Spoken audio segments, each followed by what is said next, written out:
أنت الرحمن يا الله، أنت الرحيم يا الله، أنت السلام يا الله، أنت العزيز يا الله، أنت القدوس يا الله، أنت الجبار يا الله. ولله الأسماء الحسنى فادعوه بها. نحمده ونصلي على رسوله الكريم، أما بعد فأعوذ بالله من الشيطان الرجيم. بسم اللہ الرحمن الرحیم. رب اشرح لی صدری ویسر لی امری واحلل عقدۃ من لسانی یفقہوا قولی. ناظرین، پروگرام اللہ کے خوبصورت نام کے ساتھ آپ کی خدمت میں حاضر ہیں. آج ہم انشاءاللہ اللہ سبحانہ وتعالی کے نام العزیز کے بارے میں بات کریں گے. العزیز کا معنی ہے عزت والا، غلبے والا، قوت والا، وہ جس پر کوئی اور غالب نہ آ سکے. الشدید، القوی، وہ جس جیسا کوئی اور ہے نہیں، اس کی قوت میں، اس کے غلبے میں. وہ جو کچھ کرنا چاہے اسے کوئی روک نہیں سکتا. حقیقت یہ ہے کہ عزت ساری کی ساری اللہ رب العزت ہی کے لیے ہے. قرآن مجید میں اللہ سبحانہ تعالیٰ کی یہ صفت مختلف اور صفات کے ساتھ بھی آئی ہے. مثلا العزیز الحکیم، عزت والا، غلبے والا اور حکمت والا، یعنی اس کی قوت اور اس کا غلبہ حکمت کے ساتھ ہے. العزیز الحمید، وہ عزت والا ہے، غلبے والا ہے، لیکن اس کے ساتھ تعریف والا بھی ہے. پھر العزیز الوہاب، زبردست ہے، غلبے والا ہے اور بہت زیادہ عطا کرنے والا بھی ہے. پھر العزیز الرحیم، ایک طرف زبردست ہے اور ساتھ ہی رحم فرمانے والا بھی ہے. ایسا نہیں کہ وہ اپنی طاقت کو غلط طور پر استعمال کرے. پھر العزیز العلیم، وہ غلبے والا ہے اور علم والا ہے. العزیز الغفار، زبردست بھی ہے لیکن اس کے ساتھ ساتھ بہت زیادہ بخشش فرمانے والا بھی ہے. حقیقت یہ ہے کہ اللہ سبحانہ تعالیٰ کے لیے سارے ہی اچھے اچھے نام ہیں.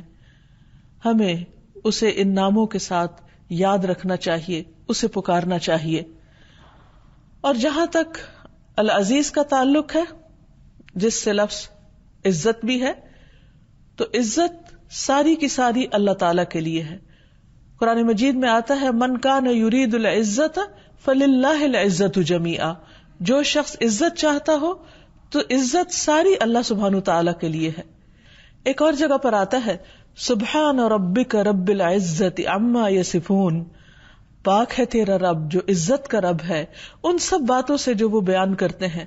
یعنی اللہ سبحانہ تعالیٰ کی شان میں جو گستاخیاں وہ کرتے ہیں اس سے اللہ سبحانہ تعالیٰ کی عزت اور شان میں کوئی کمی نہیں آتی. رسول اللہ صلی اللہ علیہ وسلم نے فرمایا عزت اللہ تعالیٰ کا ازار ہے اور کبریائی اس کی چادر ہے. تو جو آدمی مجھ سے یہ صفات چھینے گا میں اسے عذاب دوں گا. یعنی کوئی شخص اگر یہ چاہے کہ وہ بڑا بن بیٹھے یا وہ عزت کی وجہ سے اللہ سبحانہ تعالیٰ کی نافرمانی کرے، یا یہ سمجھے کہ اگر وہ اللہ تعالیٰ کی فرما برداری کرے گا تو اس کی عزت میں کچھ کمی آئے گی، تو یہ چیز اللہ تعالیٰ کو ناراض کرنے والی ہے. پھر اسی طرح اللہ سبحانہ تعالیٰ خود عزت والا بھی ہے اور عزت دینے والا بھی ہے. یعنی جو لوگ اس کے فرما بردار ہوتے ہیں، اطاعت گزار ہوتے ہیں، وہی ان کو عزت بخشتا ہے. یعنی جس طرح رزق کی تقسیم وہ خود کرتا ہے، اسی طرح عزت کی تقسیم بھی وہ کرتا ہے اور عزت اسی کی طرف سے آتی ہے. اور اللہ تعالیٰ سے بڑھ کر عزت والا کوئی ہے ہی نہیں. اس لیے بندے کا کام کیا ہے، بندے کے اوپر کیا لازم ہے، اس کے اوپر کیا حق آتا ہے کہ وہ اللہ تعالیٰ کی اس صفت کو پہچانے اور اس کو عزت دینے کا حق ادا کرے. اور اس بات پر بھی یقین رکھے کہ انسانوں کو ملنے والی عزت اور ذلت اس سب کا اختیار اللہ تعالیٰ کے پاس ہے. جیسے کہ قرآن مجید میں آتا ہے قل اللہم مالک الملک تؤتی الملک من تشاء وتنزع الملک ممن تشاء وتعز من تشاء وتذل من تشاء بیدک الخیر انک علی کل شیء قدیر. آپ کہہ دیجئے کہ اے بادشاہی کے مالک، تو جسے چاہے بادشاہی دیتا ہے اور جس سے چاہتا ہے بادشاہت لے لیتا ہے، جسے چاہتا ہے عزت دیتا ہے. یعنی عزت کا دینا اللہ سبحانہ وتعالیٰ کی اپنی مشیت پر ہے، اور جسے چاہتا ہے ذلیل کرتا ہے. تیرے ہاتھ میں ہی ہر بھلائی ہے، بے شک تو ہر چیز پر پوری طرح قادر ہے. دنیا کے علاوہ آخرت کی رسوائی، اس سے بھی ڈرنا چاہیے، کیونکہ آخرت کی رسوائی اور آخرت کی ذلت تو پوری مخلوق کے سامنے ہوگی، اور جہاں کوئی بھی بچانے والا نہ ہوگا، کوئی بھی ہمارے لیے ترجمان یا وکیل نہیں ہوگا کہ جو ہم سے اس رسوائی کو دور کر سکے. کیونکہ نبی صلی اللہ علیہ وسلم نے فرمایا وَلَا يَعِزُّ مَنْ عَادَيْتَ، کہ جس سے تو عداوت کرے، یعنی اللہ سبحانہ وتعالیٰ جس کا دشمن ہو جائے، جس سے دشمنی کرے، اسے کوئی بھی عزت نہیں دے سکتا.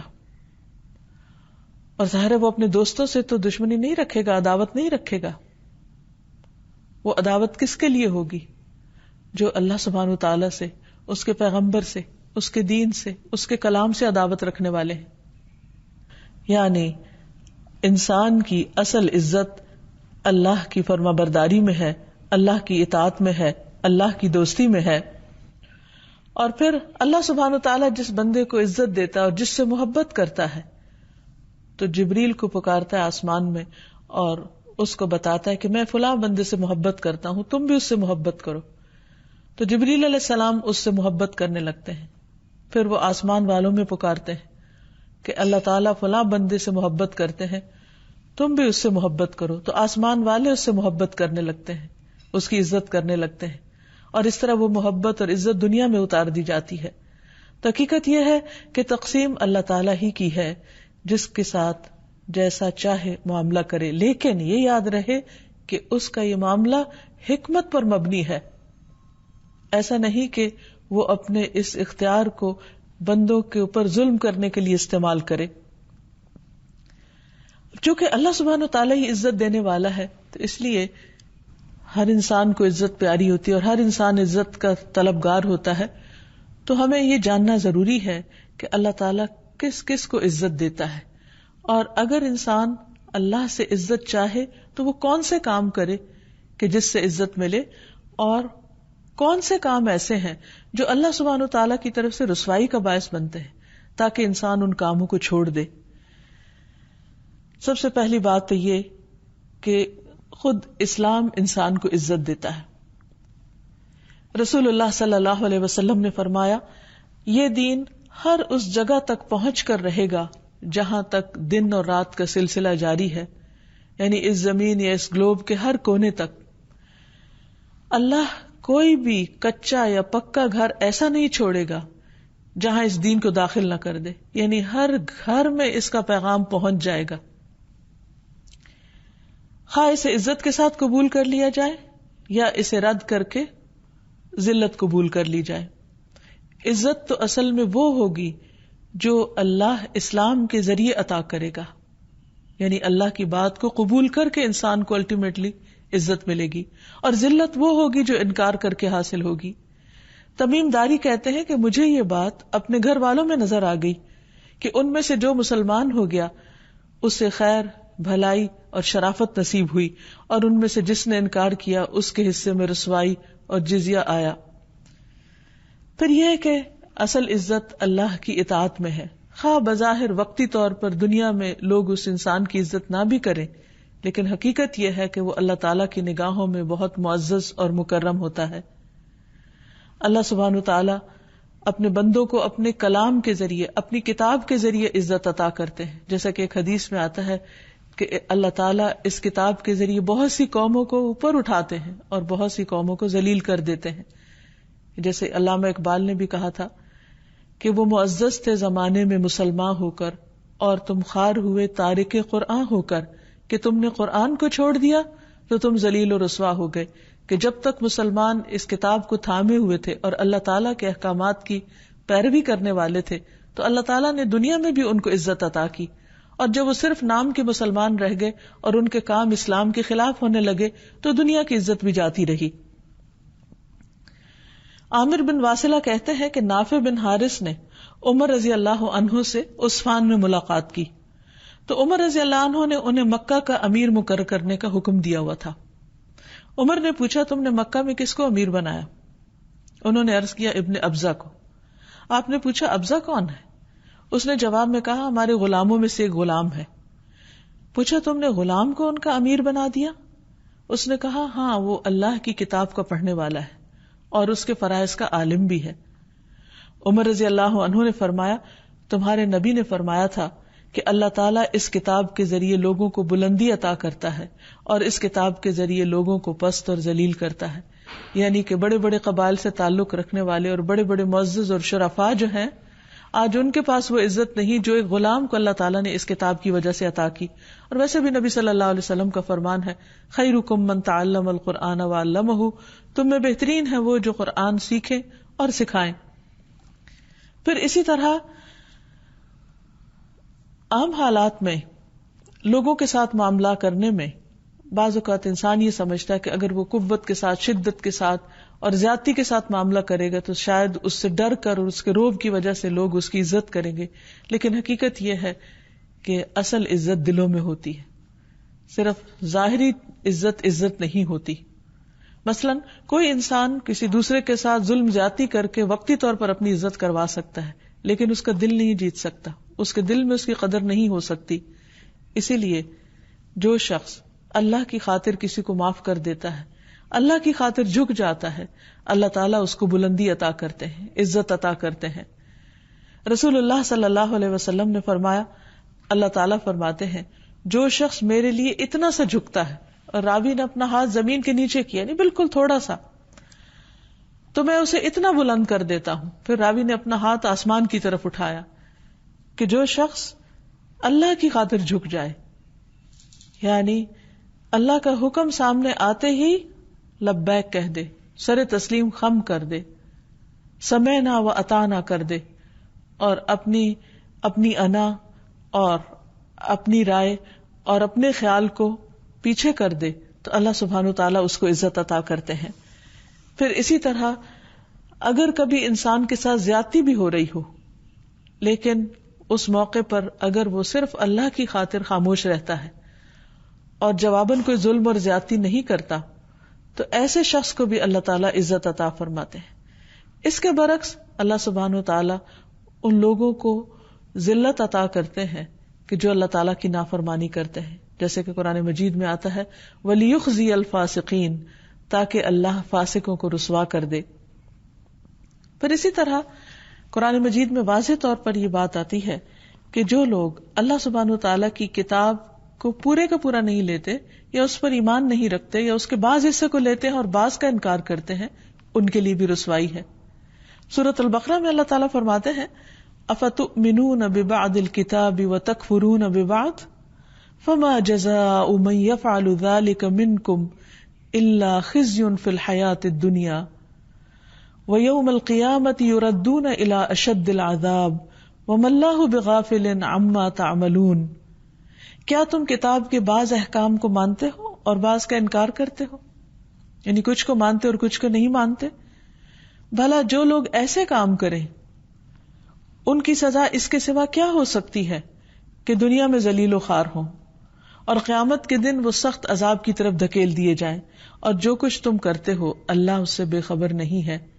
یعنی ایک قوم جو اللہ کی کتاب کو زبان سے مانتی بھی ہے لیکن پورے کا پورا اس کو نہیں لیتی، اس میں سے صرف وہ احکامات جو پسند کے ہیں وہ لے لیتے ہیں، اور جو اپنی مرضی کے خلاف جاتے ہیں یا دنیاوی فائدے کے خلاف جاتے ہیں اس کا انکار کر دیتے ہیں، تو اللہ سبحانہ تعالیٰ کی طرف سے ان کے لیے بھی شدید وارننگ ہے کہ ایسے لوگوں کے لیے دنیا میں رسوائی ہے۔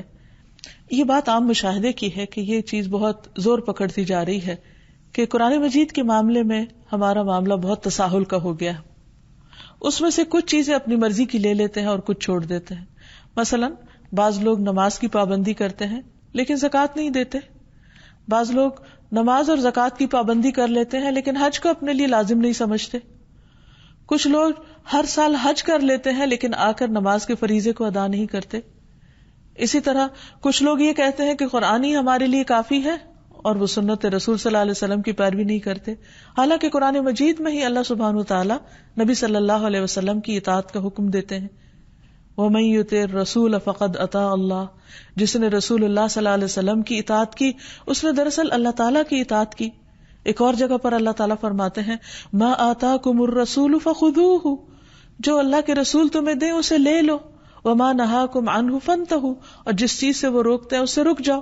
قرآن مجید میں یہ حکم صاف واضح طور پر موجود ہے، لیکن اس کے برعکس لوگ کھلے عام یہ کہتے ہیں کہ نہیں، جو قرآن ہے وہی ہمارے لیے کافی ہے، اور سنت کے بارے میں شک کرتے ہیں. تو بات یہ ہے کہ اللہ سبحانہ وتعالیٰ نے قرآن مجید میں جو کچھ اتارا ہے وہ اپنی حکمت کے ساتھ اتارا ہے، اپنے علم کے ساتھ اتارا ہے، اور ہمیں کوئی حق نہیں ہے کہ اس میں ہم کسی چیز کو تو لے لیں، اس کو پسند کریں، اور کسی چیز پر ناپسندیدگی کا اظہار کریں، یا اس کو اپنے لیے ضروری نہ سمجھیں، یا یہ کہیں کہ آج تو زمانہ بدل گیا ہے اور بہت ماڈرن دور ہے اور آج کے دور میں یہ سب کچھ کیا نہیں جا سکتا، یا آج اس پر عمل کرنا بڑا مشکل ہے. بعض اوقات ہم ایسے ہی مذاق میں بھی کہہ دیتے ہیں آج کون سا سچ کا زمانہ ہے، حالانکہ اللہ تعالیٰ نے کہیں یہ نہیں فرمایا کہ تم صرف رسول اللہ صلی اللہ علیہ وسلم کے زمانے میں سچ بولنا اور باقی جو تمہارا دل چاہے کرنا. تو دین کے معاملے میں ہماری عقل کو حق حاصل نہیں کہ ہم اپنی عقل کے ساتھ اس کی سلیکشن کریں، اس کے احکامات کی. اسی طرح ہماری خواہشات اور جذبات کو بھی بے لگام نہیں چھوڑا گیا کہ اس میں سے جو جی چاہے لے لیں اور جس چیز کو جی نہ چاہے اس کا انکار کر دیں. تو یہ چیز انسان کے لیے اللہ سبحانہ وتعالیٰ کی ناراضگی اور دنیا اور آخرت میں رسوائی کا سبب ہے، تو اس سے پرہیز کرنا چاہیے. پھر اسی طرح یہ ہے کہ جو لوگ اللہ سبحانہ وتعالیٰ کے احکامات کی کھلم کھلا مخالفت کرتے ہیں ان کے لیے بھی رسوائی ہے. جیسے تاریخ ہمیں بتاتی ہے کہ فرعون، قارون، ابو لہب اور ابو جہل، ان سب کا انجام کیا ہوا، اور ان کا یہ انجام کیوں ہوا؟ کیونکہ انہوں نے اللہ تعالیٰ کے احکامات کی نافرمانی کی، اللہ سبحانہ وتعالیٰ کے اختیارات کو اپنے ہاتھ میں لینے کی کوشش کی. مثلاً فرعون نے کہا انا ربکم الاعلی، میں تمہارا سب سے بڑا رب ہوں. قارون کو اللہ نے بہت ساری دولت دی، لیکن اس نے اس دولت کے معاملے میں کسی کا حق نہیں پہچانا اور اس دولت کے ذریعے اپنی عزت بنانے کی کوشش کی. تو اللہ سبحانہ وتعالیٰ نے کس طرح اس کو ذلیل و رسوا کر دیا. اسی طرح ابو لہب مکہ کا مالدار ترین انسان تھا، لیکن اس کا انجام کیا ہوا؟ اللہ تعالیٰ نے اس کے بارے میں کیسی آیات اتاری؟ تبت یدا ابی لہب وتب، ٹوٹ گئے دونوں ہاتھ ابو لہب کے اور وہ برباد ہوا. ما اغنی عنہ مالہ وما کسب، اس کا مال اور جو اس نے کمایا اس کے کسی کام نہ آیا. اب آپ دیکھیے کہ انسان سمجھتا ہے کہ اس کی عزت مال کے ذریعے ہوگی یا اولاد اس کی عزت کا سبب ہوگی، لیکن یہاں نہ اس کا مال اس کے کام آیا اور نہ ہی اس کی اولاد اس کے کام آئی. اسی طرح ابو لہب کی بیوی اس کے کسی کام نہ آئی، بلکہ اس کے برعکس اس کا بھی انجام بہت رسوا کن تھا.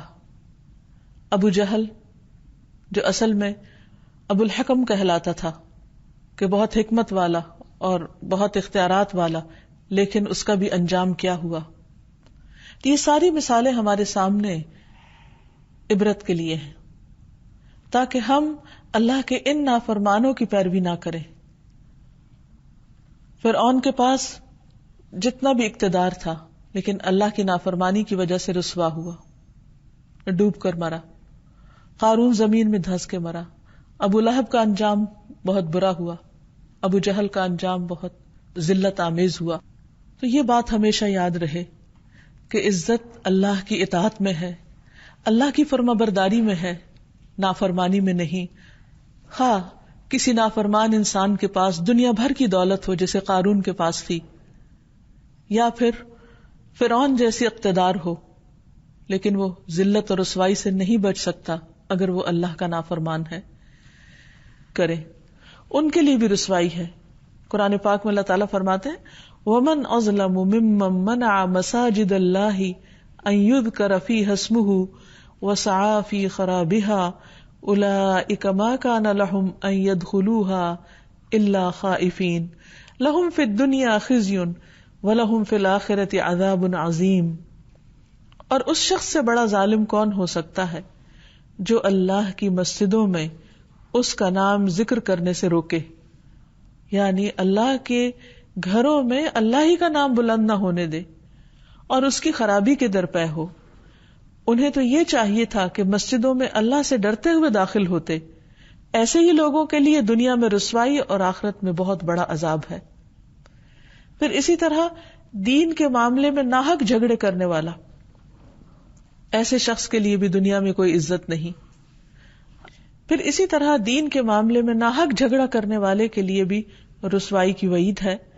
قرآن پاک میں اللہ تعالیٰ فرماتے ہیں وَمِنَ النَّاسِ مَن يُجَادِلُ فِي اللَّهِ بِغَيْرِ عِلْمٍ وَلَا هُدًى وَلَا كِتَابٍ مُنِيرٍ. اور کچھ لوگ ایسے ہیں جو علم، ہدایت اور روشنی بخشنے والی کتاب کے بغیر اللہ کے بارے میں بحث کرتے ہیں. یعنی انہوں نے کبھی دین کا علم حاصل نہیں کیا، کبھی یہ نہیں جانا کہ ان کے رب نے کیا فرمایا، کبھی کتاب کو پڑھ کر نہیں دیکھا، لیکن اپنے خیالات اور اپنی خواہشات اور اپنے دنیاوی علم کی بنا پر اللہ تعالیٰ کی ذات یا اس کی صفات یا اس کے فیصلوں کے بارے میں خوب بحثیں کرتے ہیں، جھگڑے کرتے ہیں اور حق سے اپنا پہلو موڑتے ہیں تاکہ دوسرے لوگوں کو بھی اللہ کی راہ سے بہکا دیں. ایسے شخص کا کیا انجام ہوگا؟ فرمایا لِيُضِلَّ عَن سَبِيلِ اللَّهِ لَهُ فِي الدُّنْيَا خِزْيٌ، اس کے لیے دنیا میں بھی رسوائی ہے. وَنُذِيقُهُ يَوْمَ الْقِيَامَةِ عَذَابَ الْحَرِيقِ، اور قیامت کے دن بھی ہم اس کو جلا دینے والے عذاب کا مزہ چکھائیں گے. تو اس چیز سے بھی پرہیز کرنے کی ضرورت ہے. بعض اوقات لا علمی کے ساتھ انسان ایسی باتیں کہنا شروع کر دیتا ہے جو اللہ تعالیٰ کی شان کے خلاف ہوتی ہیں، خصوصاً جب زندگی میں کچھ چیزیں ایسی ہو جائیں یا کچھ حادثات ایسے ہو جائیں جو انسان کے مفاد کے یا انسان کی مرضی کے خلاف ہوں. تو پھر بعض اوقات لوگ اللہ سبحانہ وتعالیٰ کو بلیم کرنے لگتے ہیں کہ اس نے ہمارے ساتھ انصاف نہیں کیا یا ہمارے ساتھ بہت زیادتی ہو گئی یا ظلم ہو گیا ہے. حالانکہ قرآن مجید میں واضح طور پر اللہ تعالیٰ فرماتے ہیں کہ اللہ تعالیٰ اپنے بندوں کے ساتھ ہرگز ظلم کرنے والا نہیں ہے. اللہ تعالیٰ کے فیصلوں کو نہ سمجھنا یہ ہماری اپنی کم علمی ہو سکتی ہے، لیکن اللہ تعالیٰ کو الزام دینا کسی بات کا یہ بہت بڑی گستاخی کی بات ہے، اور اس سے پرہیز کرنے میں ہی انسان کی عافیت ہے. کیونکہ اللہ سبحانہ وتعالیٰ العزیز ہے، غلبے والا ہے، اقتدار والا ہے، شدید ہے، قوت والا ہے.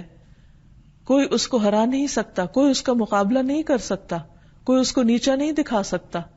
اگر وہ اپنے بندوں کو سزا دینا چاہے تو کوئی روک نہیں سکتا، اگر وہ اپنے بندوں سے انتقام لینا چاہے تو کوئی اس کا مقابلہ نہیں کر سکتا. اس لیے انسان کو کبھی بھی اللہ سبحانہ وتعالیٰ کے بارے میں کوئی ایسا خیال دل میں آئے، کوئی وسوسہ شیطان ڈالے تو ہمیشہ اپنی اصلاح کی فکر کرے اور اس پر اللہ سبحانہ وتعالیٰ کی مدد مانگے تاکہ وہ خیال دل سے نکل جائے، اور ہمیشہ اس بات پر صرف زبانی نہیں بلکہ دل کے پورے یقین اور اطمینان کے ساتھ رہے کہ اللہ کے ہر فیصلے میں خیر اور بھلائی ہے. بڑے بڑے گناہ تو انسان کے لیے ذلت کا سبب ہوں گے ہی اگر انسان ان پر توبہ نہیں کرتا، اللہ تعالیٰ کی طرف نہیں پلٹتا. لیکن کچھ گناہ ایسے ہیں کہ جن میں عام طور پر انسان گرفتار ہو جاتا ہے، ان کے بارے میں بھی محتاط رہنے کی ضرورت ہے کیونکہ وہ انسان کے لیے رسوائی کا باعث ہوں گے. جن میں خاص طور پر دنیا میں شہرت کی طلب، یعنی نیکی کا کام کر کے لوگوں سے تعریف چاہنے کی خواہش، یہ ایک بہت ہی خطرناک بیماری ہے. رسول اللہ صلی اللہ علیہ وسلم نے فرمایا جو شخص اپنے عمل کے ذریعے لوگوں میں شہرت حاصل کرنا چاہتا ہے، مثلا اپنے صدقہ خیرات کے ذریعے یا اپنی نمازوں یا عبادت کے ذریعے یا اور کوئی فلاحی اور معاشرتی فلاح کے منصوبے بنا کر یا ان پر عمل کر کے، خدمت خلق کے کام کر کے، اگر وہ یہ چاہتا ہے کہ دنیا میں اس کا نام بلند ہو تو اللہ تعالیٰ اس کی شہرت قیامت کے دن ساری مخلوق کو سنوائے گا. یعنی اس کے اندر کا حال، اس کی نیت کی خرابی اور اس کا دھوکہ ساری مخلوق کے سامنے عام کر دے گا اور پھر وہ اسے ذلیل اور حقیر کر دے گا. اللہ سبحانہ و تعالی العزیز ہے تو ہمیں اس نام کے ساتھ اس کو پکارنا بھی چاہیے. قرآن مجید میں ابراہیم علیہ السلام کی دعا کا ذکر کیا گیا ہے، ربنا وابعث فیہم رسولا منہم یتلو علیہم آیاتک ویعلمہم الکتاب والحکمت ویزکیہم انک انت العزیز الحکیم. ابراہیم علیہ السلام نے جب کعبہ کی تعمیر کر لی اور اپنے بیوی بچے کو وہاں چھوڑ کر جانے لگے تو ان کے لیے دعا کر رہے تھے کہ یا اللہ ان کی نسلوں میں ایک رسول بھیجنا جو انہی میں سے ہو، جو ان پر تیری آیات پڑھے، انہیں کتاب و حکمت سکھائے، انہیں پاک کرے، بے شک تو سب پر غالب کمال حکمت والا ہے۔ سوال یہ پیدا ہوتا ہے کہ اللہ تعالیٰ کی اس صفت کے ساتھ کیوں پکارا جائے؟ اس لیے کہ اس کا معنی ہے کہ اللہ سبحانہ وتعالیٰ غالب ہے، یعنی اس کا حکم نافذ ہو کر رہتا ہے اور اس کے حکم کو کوئی روک نہیں سکتا، کوئی منع نہیں کر سکتا۔ اس لیے پورے یقین کے ساتھ کہ اے اللہ تو سب کچھ کر سکتا ہے۔ تو آپ دیکھیے کہ ابراہیم علیہ السلام کی یہ دعا پھر تقریباً 2500 سال کے بعد قبول ہوئی، لیکن قبول ہوئی۔ کتنے بڑے ویژنری تھے ابراہیم علیہ السلام، اور کن صفات کے ساتھ اپنے رب کو پکارا، اور کس طرح اللہ تعالیٰ نے ان کی دعا قبول کر لی۔ پھر اسی طرح ایک اور جگہ پر آتا ہے ربنا وادخلهم جنات عدن التي وعدتهم ومن صلح من آبائهم وازواجهم وذرياتهم انك انت العزیز الحکیم۔ اے ہمارے رب، اور انہیں ہمیشہ رہائش والی ان جنتوں میں داخل کر جن کا تو نے ان سے وعدہ کیا ہے، اور ان کو بھی جو ان کے باپ دادوں اور ان کی بیویوں اور ان کی اولاد میں سے اس قابل ہیں، بلا شبہ تو سب پر غالب کمال حکمت والا ہے۔ یعنی اللہ سبحانہ وتعالی ہر چیز کرنے پر پوری طرح قادر ہے۔ بعض اوقات جب ہم دعا کرتے ہیں تو ہماری دعا میں اتنا یقین نہیں ہوتا، اتنی شدت نہیں ہوتی، زور نہیں ہوتا، کیونکہ ہمیں یہ ڈر ہوتا ہے کہ پتہ نہیں ہوگا یا نہیں، پتہ نہیں یہ ہو بھی سکتا یا نہیں۔ لیکن انسان کو ہمیشہ یہ سوچنا چاہیے کہ جس رب کو وہ پکار رہا ہے وہ العزیز ہے، وہ سب پر غالب ہے، وہ ہر چیز کر سکتا ہے، اس کے لیے کچھ بھی مشکل نہیں۔ ہمارا کام ہے اس کو پکارنا، اور شدت سے پکارنا، اور یقین کے ساتھ پکارنا، اور اللہ کی عزت کے وسیلے سے اس کو پکارنا۔ عثمان بن ابی عاص کہتے ہیں کہ وہ نبی صلی اللہ علیہ وسلم کے پاس حاضر ہوئے۔ وہ کہتے ہیں کہ مجھے اتنی تکلیف تھی کہ قریب تھا کہ مجھے ہلاک کر دیتی، یعنی اتنی شدید درد تھی۔ تو رسول اللہ صلی اللہ علیہ وسلم نے فرمایا کہ درد کی جگہ پر ہاتھ رکھو، اپنا دایاں ہاتھ رکھو، اور 7 مرتبہ یہ دعا پڑھو، اعوذ بعزت اللہ وقدرتہ من شر ما اجد واحاذر۔ میں پناہ مانگتا ہوں اللہ کی عزت کی اور اس کی قدرت کی، یعنی یہاں بھی اللہ سبحانہ وتعالیٰ کی اس صفت کے ساتھ دعا کی جا رہی ہے کہ میں اللہ کی عزت کی پناہ لیتا ہوں اور اس کی قدرت کی پناہ لیتا ہوں اس شر سے جو میں محسوس کر رہا ہوں، یا اس تکلیف یا اس درد سے۔ تو وہ کہتے ہیں کہ میں نے اسی طرح کیا تو اللہ تعالیٰ نے میری تکلیف فوراً دور کر دی۔ اس کے بعد سے میں ہمیشہ اپنے اہل و عیال اور دوسروں کو اس چیز کا حکم دیتا ہوں۔ یعنی بعض دعائیں اتنی تاثیر والی ہوتی ہیں، اور بعض اوقات اللہ تعالیٰ کو اس کی کسی خاص صفت کے ساتھ پکارنا اتنا کارگر ہوتا ہے کہ وہ دعا فوراً قبول ہو جاتی ہے۔ پھر اسی طرح رسول اللہ صلی اللہ علیہ وسلم رات کو یہ دعا کیا کرتے تھے، اعوذ بعزتک الذی لا الہ الا انت الذی لا يموت والجن والانس يموتون۔ میں تیری عزت کی پناہ میں آتا ہوں، تیرے علاوہ کوئی معبود نہیں، وہ ذات کے جس پر موت نہیں آ سکتی، اور تمام جن و انس مر جائیں گے۔ آپ بھی آزما کر دیکھیے، اگر کسی وقت دل پر کوئی بوجھ ہو، خوف محسوس ہو رہا ہو، تو فوراً اپنے آپ کو اللہ سبحانہ وتعالیٰ کی عزت کی پناہ میں دیں، اور وہ آپ کے لیے کافی ہو جائے گا۔ پھر اسی طرح ابن عباس سے روایت ہے، حضرت عباس رسول اللہ صلی اللہ علیہ وسلم کے چچا ہیں، ان کے بیٹے عبداللہ بن عباس جو مفسر قرآن ہیں، جن کے لیے نبی صلی اللہ علیہ وسلم نے خاص دعا کی تھی، تو انہوں نے یہ حدیث روایت کی کہ رسول اللہ صلی اللہ علیہ وسلم یہ دعا مانگا کرتے تھے، اللہم لک اسلمت وبک آمنت وعلیک توکلت والیک انبت وبک خاصمت اللہم انی اعوذ بعزتک لا الہ الا انت ان تضلنی انت الحی الذی لا یموت والجن والانس یموتون۔ اللہ، میں نے تیری فرما برداری کی، تیری بات مانی، تجھ پر ایمان لایا، تجھ پر توکل کیا، تیری ہی طرف رجوع کیا، اور تیری ہی مدد سے لڑا. اے اللہ میں تیری عزت کے ذریعے اس بات سے پناہ مانگتا ہوں کہ تو مجھے گمراہ کر دے. تیرے سوا کوئی معبود نہیں، تو زندہ ہے جسے موت نہیں، اور جن و انس سب مر جائیں گے. تو یہ بھی ایک بہت ہی زبردست دعا ہے کہ جس میں اللہ تعالیٰ کی عزت کا واسطہ دیا گیا ہے. اور اس میں جس چیز سے بچنے کی دعا ہے وہ یہ کہ اللہ تو مجھے بھٹکانا نہیں، یعنی مجھے سیدھا راستہ دکھانے کے بعد اس سے پھیرنا نہیں. پھر اسی طرح بعض اوقات انسان کے اوپر ایسے حالات آتے ہیں کہ اس کی عزت خطرے میں پڑ جاتی ہے، اسے دشمنوں کا خوف ستاتا ہے اور اس کے لیے پریشانی بہت بڑھ جاتی ہے. ایسے میں بھی نبی صلی اللہ علیہ وسلم نے ہمیں ایک بہت خوبصورت دعا سکھائی ہے. ابن عباس ہی سے روایت ہے، انہوں نے کہا کہ جب تم کسی ظالم سلطان کے پاس آؤ اور تمہیں یہ خوف ہو کہ وہ تم پر غالب آ جائے گا تو یہ دعا 3 بار پڑھو. اللہ اکبر، اللہ اعز من خلقہ جمیعا، اللہ اعز مما اخاف واحذر، اعوذ باللہ الذی لا الہ الا هو الممسک السماوات السبع ان یقعن علی الارض الا باذنہ من شر عبدک فلان وجنودہ واتباعہ واشیاعہ من الجن والانس، اللہم کن لی جارا من شرہم جل ثناؤک وعز جارک وتبارک اسمک ولا الہ غیرک. اللہ سب سے بڑا ہے، اللہ اپنی تمام مخلوق پر غالب ہے، یعنی جتنے بھی بڑے بڑے ٹائرنٹس ہیں اللہ تعالیٰ ان پر بھی پوری قدرت اور پورا قابو رکھتا ہے.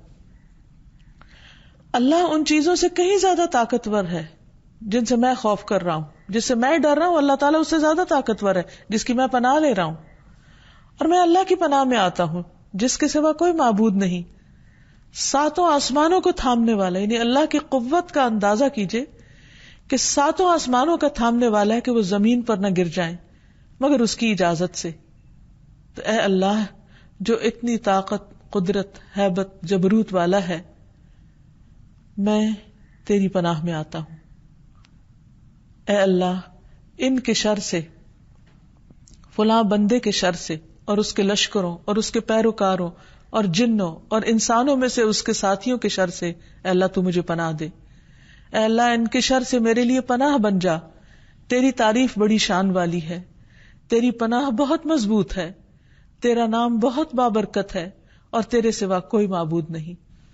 تو جو انسان بھی لوگوں کے خوف اور غلبے اور ان کے ظلم سے ڈرتا ہو تو اسے ان سے ڈرنے کی بجائے اللہ سبحانہ وتعالیٰ کی پناہ لینی چاہیے، کیونکہ اللہ سبحانہ وتعالیٰ اپنے بندوں کی حفاظت کرنے والا ہے اور ان کو ان طریقوں سے مدد دینے والا ہے جن کے بارے میں کوئی انسان سوچ بھی نہیں سکتا. رسول اللہ صلی اللہ علیہ وسلم نے فرمایا جس آدمی نے بستر پر لیٹ کر یہ دعا پڑھی، الحمد للہ الذی کفانی وآوانی، الحمد للہ الذی اطعمنی وسقانی، الحمد للہ الذی من علی وافضل، اللہم انی اسألک بعزتک ان تنجینی من النار. ساری تعریف اللہ کے لیے ہے جس نے مجھے کفایت کیا اور جگہ دی. ساری تعریف اللہ کے لیے ہے جس نے مجھے کھلایا اور پلایا. ساری تعریف اللہ کے لیے ہے جس نے مجھ پر احسان کیا اور مہربانی کی. اے اللہ میں تجھ سے تیری عزت کے واسطے سے سوال کرتا ہوں کہ تو مجھے آگ سے نجات دے. تو اس نے تمام مخلوقات کی بیان کردہ اللہ کی تعریفات کہہ ڈالی. یعنی جو شخص صرف یہ کلمات پڑھتا ہے وہ سوتے وقت یا لیٹ کر، تو اس نے اتنی زیادہ تعریف کی جتنی سمجھے پوری مخلوق اس وقت اللہ کی تعریف کر رہی، اس کے برابر تعریف کر ڈالی. یعنی اتنی خوبصورت دعا ہے یہ. انسان کو جب اللہ سبحانہ تعالیٰ کی اس صفت پر پورا یقین ہو جائے، وہ اس کو محسوس کرنے لگے، تو اس کا اثر اس کی عملی زندگی میں بھی نظر آنا چاہیے. کیونکہ ہم اللہ عز و جل پر، اس کی عزت پر اور اس کی قوت اور اس کے غلبے پر پورا اعتماد رکھتے ہیں کہ وہ ان تمام صفات کا حامل ہے. اس لیے چونکہ ہم اس کے بندے ہیں، اس پر ایمان لائے ہیں، تو ہمارا رویہ بھی پھر اس صفت کے تحت تبدیل ہونا چاہیے. سب سے پہلی چیز جو ہمارے اندر آنی چاہیے وہ یہ کہ ہمارا اس بات پر پکا ایمان اور یقین ہو کہ عزت ساری کی ساری اللہ کے پاس ہے، وہ جس کو جتنی چاہے عطا کر دے. اس لیے اگر کبھی انسان زندگی میں پریشان بھی ہو یا اسے محسوس ہو کہ لوگ اس کی قدردانی نہیں کرتے یا اس کو کوئی عزت دینے والا نہیں، تو اس پر اس کو رونا دھونا نہیں چاہیے. اس پہ یقین رکھنا چاہیے کہ اللہ سبحانہ و تعالیٰ کی اطاعت میں عزت ہے اور اس عزت کا مالک وہی ہے. اس لیے مجھے بندوں سے شکوے شکایت کرنے کی بجائے اللہ سبحانہ و تعالیٰ کی طرف راغب ہونا چاہیے اور اس سے مانگنا چاہیے. اللہ تعالیٰ فرماتے ہیں من کان یرید العزت، جو شخص عزت چاہتا ہے، عزت کا طلبگار ہے، فللہ العزت جمیعا، تو عزت ساری کی ساری اللہ کے پاس ہے.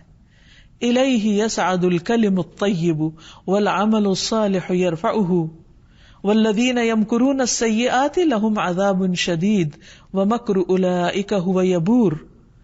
اسی کی طرف ہر پاکیزہ بات چڑھتی، یعنی بجائے گلے شکوے کرنے کے اور لوگوں کی غیبت کرنے کے اور اپنی زبان کے اوپر غلط الفاظ لانے کے یا گالی گلوچ کرنے کے یا فرسٹریشن کے، انسان کو فوراً اللہ کا ذکر کرنا چاہیے. جہاں کہیں یہ محسوس ہو کہ کسی نے اس کی توہین کر دی ہے یا ناقدری کر دی ہے تو فوراً عزت کی طلب اللہ سبحانہ وتعالیٰ سے ہو، ذکر اذکار کی کثرت ہو، کیونکہ الیہ یصعد الکلم الطیب، پاکیزہ کلمات اس کی طرف چڑھتے ہیں، وہ قبول فرماتا ہے. والعمل الصالح یرفع، دوسرا کام یہ کرنا چاہیے کہ انسان کوئی نہ کوئی اچھا کام کرے، کوئی صدقہ خیرات کرے، کسی کی بیمار کی عادت کرے، کسی دکھی مجبور انسان کے کام آئے، اللہ کے دین کو سکھانے کا کام کرے، کوئی بھی اچھا کام جو اس کے بس میں ہے، استطاعت میں ہے، اس کی طرف چل پڑے. کیونکہ جب انسان عمل کرتا ہے اور اس کے ساتھ ذکر کرتا ہے تو پھر یہ دونوں چیزیں اوپر اٹھتی ہیں. اور لوگوں کی جو بری چالیں ہیں ان کا معاملہ اللہ پہ چھوڑ دے. فرمایا والذین یمکرون السیئات، وہ لوگ جو بری بری چالیں چلتے ہیں، لہم عذاب شدید، ان کے لیے سخت عذاب ہے. ومکر اولئک ھو یبور، ایسے لوگوں کا مکر بالکل اکارت ہو جائے گا، ایسے لوگوں کی خفیہ تدبیریں بالکل برباد ہو کے رہ جائیں گی. یعنی معاملہ پھر اللہ پہ چھوڑ دے انسان. پھر اسی طرح انسان لوگوں سے عزت ڈیمانڈ نہ کرے، لوگوں سے یہ نہ کہے کہ وہ میری عزت کرے، اور نہ ہی عزت کروانا پسند کرے، کیونکہ رسول اللہ صلی اللہ علیہ وسلم نے اس بات کو ناپسند کیا ہے کہ کسی انسان کے دل میں یہ خواہش ہو کہ وہ کہیں جائے تو لوگ اس کے لیے کھڑے ہو جائیں اس کی عزت میں. اس کے برعکس جو شخص تواضع اختیار کرتا ہے، اللہ کے آگے جھکتا ہے، بندوں کے مقابلے میں سرکشی نہیں کرتا، تو اللہ سبحانہ وتعالیٰ اس کو عزت عطا کرتے ہیں. حدیث میں آتا ہے جو آدمی معاف کرتا ہے اللہ تعالیٰ اس کی عزت میں اضافہ کر دیتے ہیں. معاف کرنا ایک بہت مشکل کام ہوتا ہے، آسان کام نہیں ہے، انسان کے لیے بہت مشکل ہے، انسان کے نفس پر بہت بھاری ہوتا ہے، خصوصاً ایسے لوگوں کو جو آپ کو دکھ دیں، آپ کی زندگی میں ایک تکلیف کا باعث ہو، آپ کو رسوا کرنے والے ہوں یا آپ کو کسی طرح کا مالی اور جانی نقصان پہنچانے والے ہوں. ایسے لوگوں کو معاف کرنا آسان نہیں، لیکن جو شخص اللہ کی خاطر معاف کر دیتا ہے، اللہ سبحانہ وتعالیٰ اس شخص کی عزت میں اضافہ فرماتا ہے، اس کی قدردانی بڑھا دیتا ہے. اور جو آدمی اللہ کے لیے تواضع اختیار کرتا ہے، جو ہمبل ہوتا ہے صرف اللہ کی خاطر، اللہ تعالیٰ اسے بلندیاں عطا کرتا ہے. رسول اللہ صلی اللہ علیہ وسلم نے یہ بھی فرمایا کہ تم میں سے جو شخص کسی مجلس میں آئے اور اس کے لیے جگہ کھلی کی جائے تو وہ بیٹھ جائے، کیونکہ اسے اللہ نے عزت دی ہے اور اس کے مسلمان بھائی نے عزت دی ہے. اگر اس کے لیے جگہ کشادہ نہ کی جائے، کوئی اس کو لفٹ نہ کرائے، تو دیکھے کہ جہاں بھی مجلس میں جگہ ہے وہاں بیٹھ جائے اور اس کو اپنی عزت کے خلاف نہیں سمجھے انسان. پھر اسی طرح ہمیشہ یہ یاد رہے کہ اصل عزت اللہ تعالیٰ کے احکام ماننے میں ہے، اللہ کے حکم کی پیروی کرنے میں ہے. قرآن مجید میں اللہ تعالیٰ فرماتے ہیں ان اکرمکم عند اللہ اتقاکم، تم میں اللہ کے نزدیک سب سے زیادہ عزت والا وہ ہے جو سب سے زیادہ اللہ سے ڈرنے والا ہے. کیونکہ جب انسان اللہ سے ڈرتا ہوگا تو اللہ سبحانہ وتعالیٰ اس کا مقام لوگوں کے دلوں میں بھی بڑھا دے گا اور خود اپنے ہاں بھی اس کو معزز لوگوں میں شامل کرے گا. پھر اسی طرح یہ ہے کہ انسان اس بات کا بھی خیال رکھے کہ اللہ تعالیٰ نے جن لوگوں کو عزت دی ہے ان کی بھی عزت کرے. یعنی کسی کی عزت اور کسی کے مقام اور کسی کے رتبے سے حسد نہ کرے، کیونکہ یہ اللہ کی تقسیم ہے نا، اللہ تعالیٰ جس کو چاہتا ہے دیتا ہے. تو اگر اللہ نے بندوں میں سے کسی کو عزت دی ہے تو اس کی عزت کو نقصان پہنچانے کی فکر نہ کرے، کیونکہ بہت سے لوگوں کا حال یہ ہوتا ہے کہ جب وہ دیکھتے ہیں کہ کسی کی عزت ان سے زیادہ ہو رہی ہے تو وہ اس سے حسد کرنے لگتے ہیں اور پھر ان کے خلاف جھوٹے الزامات کا طوفان برپا کر دیتے ہیں تاکہ اس کی عزت میں کسی طرح کمی ہو جائے. تو یہ اس شخص کے ساتھ نہیں، دراصل اللہ سبحانہ وتعالیٰ کے فیصلے کو ناپسند کرنا ہے. پھر اسی طرح یہ ہے کہ جنرلی اپنے سے بڑوں کی عزت کرنی چاہیے، چاہے وہ عمر میں بڑے ہوں یا علم میں بڑے ہوں یا دنیاوی اعتبار سے اللہ تعالیٰ ان کو کوئی مقام اور مرتبہ ایسا دے تو ان کی بھی عزت کرنی چاہیے. خصوصی طور پر بزرگوں کی عزت، کیونکہ اللہ سبحانہ تعالیٰ نے عمر میں بڑے لوگوں کو چھوٹوں پر مقام اور مرتبہ دیا ہے. ابن عمر کہتے ہیں کہ ایک مرتبہ میں نے دیکھا کہ رسول اللہ صلی اللہ علیہ وسلم مسواک فرما رہے تھے. اس کے بعد آپ نے وہ مسواک سب سے بڑی عمر کے آدمی کو دی، یعنی خود کرنے کے بعد اس کو دے دی اور فرمایا کہ مجھے جبریل علیہ السلام نے حکم دیا ہے کہ میں یہ مسواک بڑے کو دوں. پھر اسی طرح یہ ہے کہ اللہ کے بندوں اور مخلوق کو اس نام سے اللہ کو پکارنا اور اس صفت سے پہچاننا جو ہے یہ بھی اللہ تعالیٰ کو پسند ہے. نبی صلی اللہ علیہ وسلم اللہ تعالیٰ کی عزت کی قسم کھاتے تھے، جبریل علیہ السلام رب کی عزت کی قسم کھاتے ہیں، انبیاء اس وصف سے اپنے رب کو پکارتے ہیں، ابراہیم علیہ السلام اپنے رب کی عزت کی قسم کھاتے ہیں، جنت اس وصف سے اپنے رب کو پہچانتی ہے. حتیٰ کہ ابلیس تک نے اللہ سبحانہ تعالیٰ کی جو قسم کھائی تو کہا بعزتک وجلالک، یعنی اللہ سبحانہ تعالیٰ کی عزت کی قسم کھائی.